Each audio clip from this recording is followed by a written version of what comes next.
Hi sir, ఇప్పుడు ఐబొమ్మ రవిని arrest చేశారు కదా, ఇప్పుడు ఆయన సమర్థిస్తున్నారా? సమర్థిస్తున్నాం ఆయన్ని. ఆయన మంచి పనే చేశాడు, సామాన్యులకి అందుబాటులో తీసుకొచ్చాడు. కొంతమంది మల్టీప్లెక్స్లకి పోయి సినిమాలు చూడలేని అవకాశం లేని వాళ్ళు హ్యాపీగా ఇంట్లో కూర్చొని ఫ్యామిలీతో ఎంజాయ్ చేస్తున్నారు. ఓకే, కానీ ఇప్పుడు సార్ స్టార్టింగ్లో అయితే రవి వాళ్ళ నాన్న సపోర్ట్ చేయలే రవిని, కానీ ఇప్పుడు సినిమా వాళ్ళనే తిడుతున్నాడు. అప్పుడు అర్థం చేసుకోలేదు, ఇప్పుడు అర్థం చేసుకొని ఆయన కూడా తిడుతున్నాడు సినిమా వాళ్ళని. ఇప్పుడు సోషల్ మీడియాలో ఎక్కడ చూసినా రవినే సపోర్ట్ చేస్తున్నారు సార్, దానిపై ఏం చెప్తారు?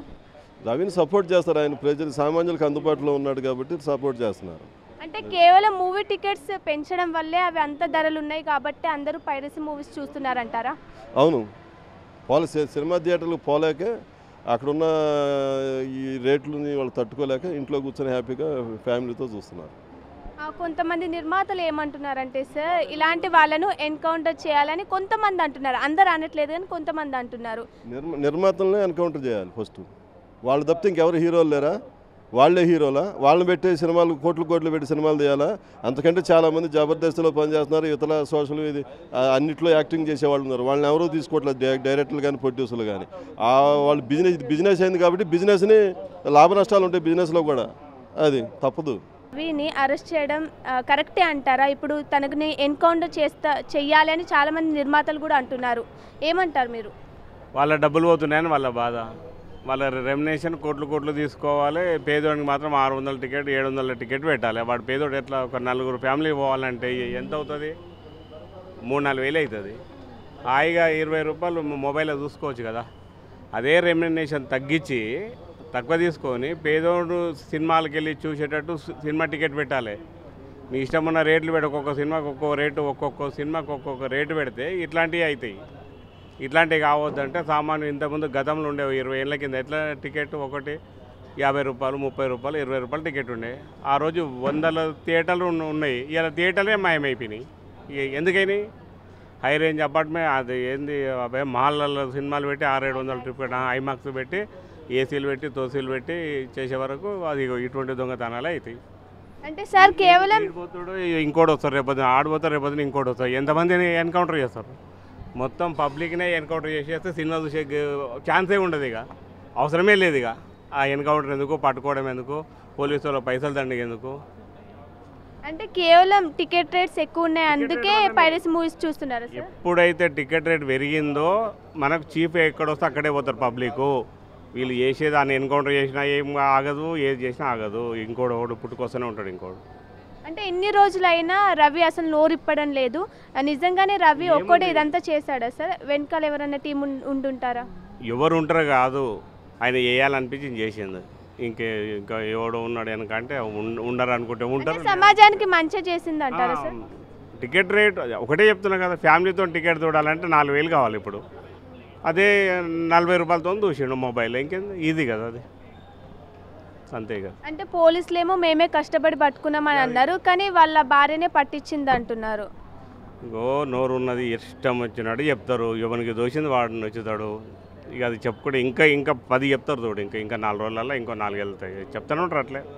అంటే ఇప్పుడు ఐబొమ్మ రవిని వదిలేస్తారా, లేకుంటే శిక్ష పడితే ఎలాంటి శిక్ష పడాలనుకుంటున్నారు?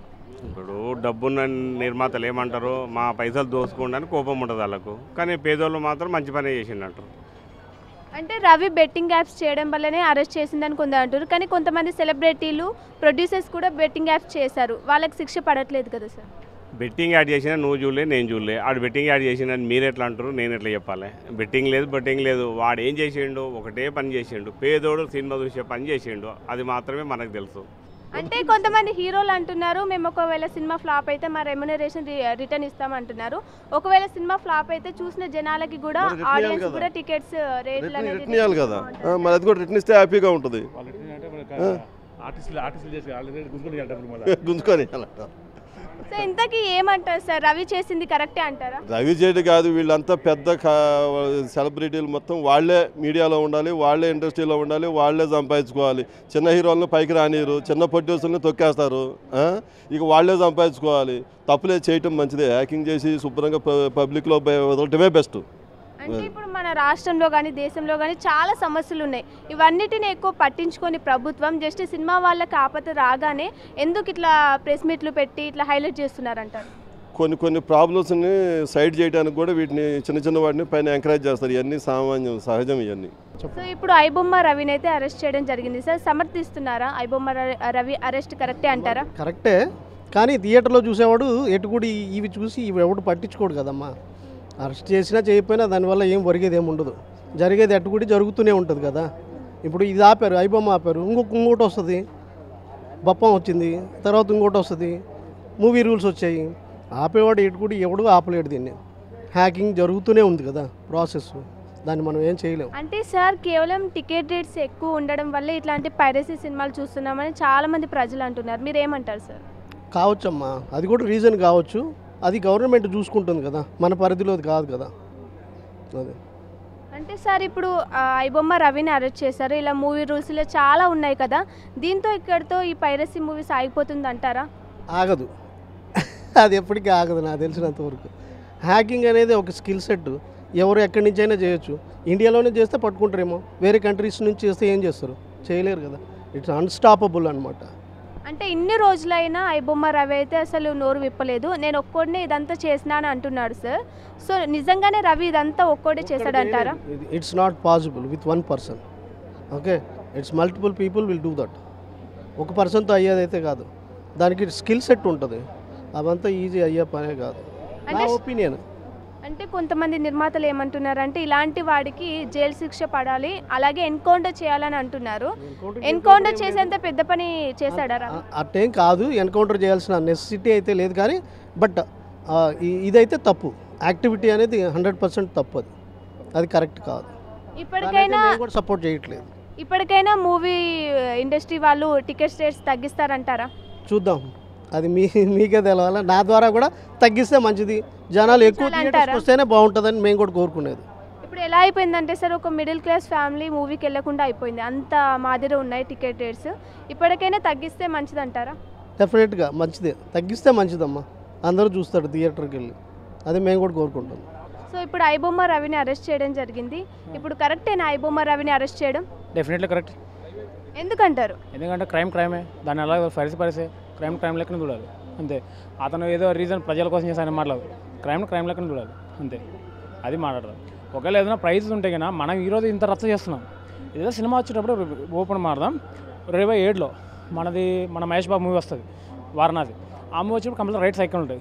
ఆ టైంలో మనం ఫైట్ చేయాలి, అంతేగాని ఆ టైంలో ఫైట్ చేయక ఇలాంటి ఏదో జరిగినప్పుడు ఫైట్ చేయడం కరెక్ట్ కాదు. వచ్చినప్పుడు ఆ రోజు ఫైట్ చేయాలి. వారణాసి సినిమాకి వచ్చినప్పుడు కంపల్సరీ 1000 చెప్తాడు, 1000 ఆ రోజు ఫైట్ చేయాలి. కాబట్టి ఆ సినిమా బ్యాన్ చేయాలి అంతే. అలా ఉండాలి. కానీ ఏదో క్రైమ్ చేశాడు కదా, క్రైమ్ చేసిన సపోర్ట్ చేయడం కరెక్ట్ కాదు. క్రైమే.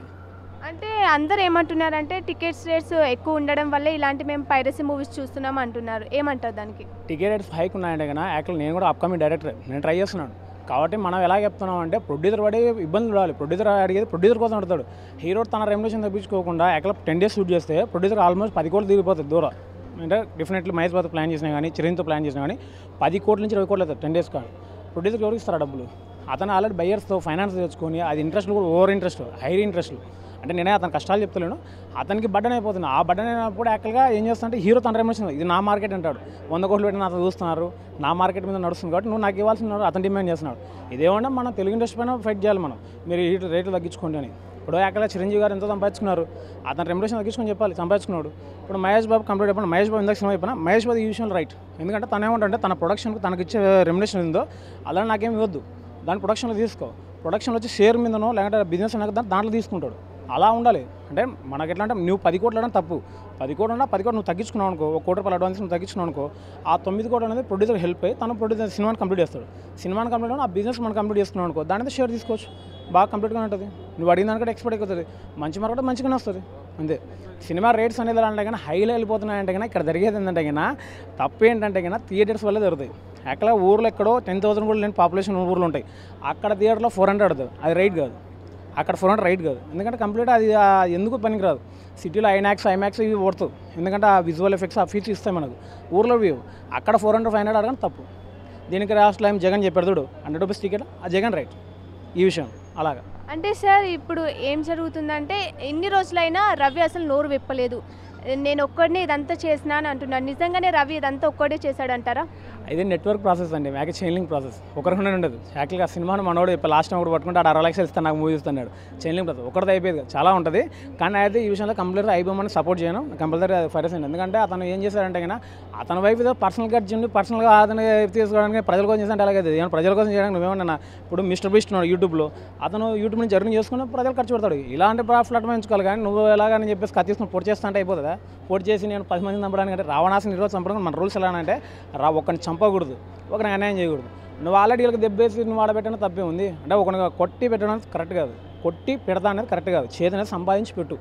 ఇది ప్రాసెస్. అంటే ఇప్పుడు ఐబొమ్మ రవి అరెస్ట్తో ఇప్పటి నుంచి పైరసీ మూవీస్ అయిపోతాయని చెప్తారా? అయిపోతాయి అసలు? అది చాలా వరకు తప్పు, ఆగవు. ఎందుకంటే పైరసీ ఎలాగంటే కన్నా సీరియస్ చెప్తా. పైరసీ ఎలా జరుగుతుంది ప్రజెంట్ పైరసీ చెప్తాడు. ఇన్స్టాగ్రామ్లో వాళ్ళ నచ్చిన హీరో నేను ప్రభాస్ రాజేశ్వర రిలీజ్ అనుకో, అతను వస్తుంటాడు, అతను ఏంటంటే క్యాప్చర్ చేసి పెడుతున్నాడు. అది పైరసీ. అదేం పరిస్థితి కాకుండా సీన్ లీక్ చేస్తున్నాడు. యాక్చువల్గా ఏం చేయాలంటే కన్నా టెక్నాలజీ డెవలప్మెంట్ ఉంటే నా ఉద్దేశం ఏంటంటే కానే మూవీ చూసారు మీరు రీసెంట్ కిరణ్ అపురం ఆ మూవీని యాక్చువల్ మూవీ రూల్స్లో కానీ దేంట్లో కానీ రాలేదు. ఆ టెక్నాలజీ వాడాలి. టెక్నాలజీ వాడుకుంటే బెస్ట్ ఉంటుంది. ఎవరు క్యాప్చర్ చేయకూడదు, అలా ఉండాలి. ప్రాబ్లం లేదు. కంప్లీట్గా మనం డెఫినెట్ ట్రై చేస్తే అవుతుంది పైరసీ అవ్వకుండా. కొంతమంది నిర్మాతలు ఏమంటున్నారంటే ఇలాంటి వాళ్ళని ఎన్కౌంటర్ చేయాలి అంటున్నారు. నిజంగా ఎన్కౌంటర్ చేసేంత పెద్ద తప్పు రవి చేస్తారంటారా? ఎన్కౌంటర్ చేసే తప్పు అంటే కానీ వాళ్ళు పర్సనల్గా మారుతారు. వాళ్ళకి దెబ్బేశారు కదా అని సినిమాలని వాళ్ళు అనుకుంటున్నారు.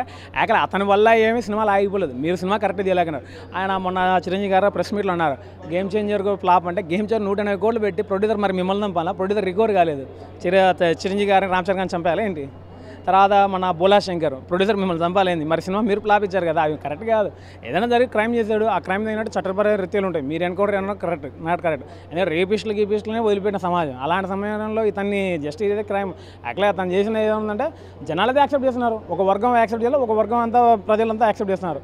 కాబట్టి దాన్ని అలా చూడాల్సిన అవసరం లేదు. జస్ట్ అతనికి జైలు శిక్ష లేకుంటే అతనిలో పరివర్తన వచ్చడానికి ఏదో చేస్తుంది అంతే, అంత ఒక్కటి చాలు. For more videos like this, subscribe Big TV channel.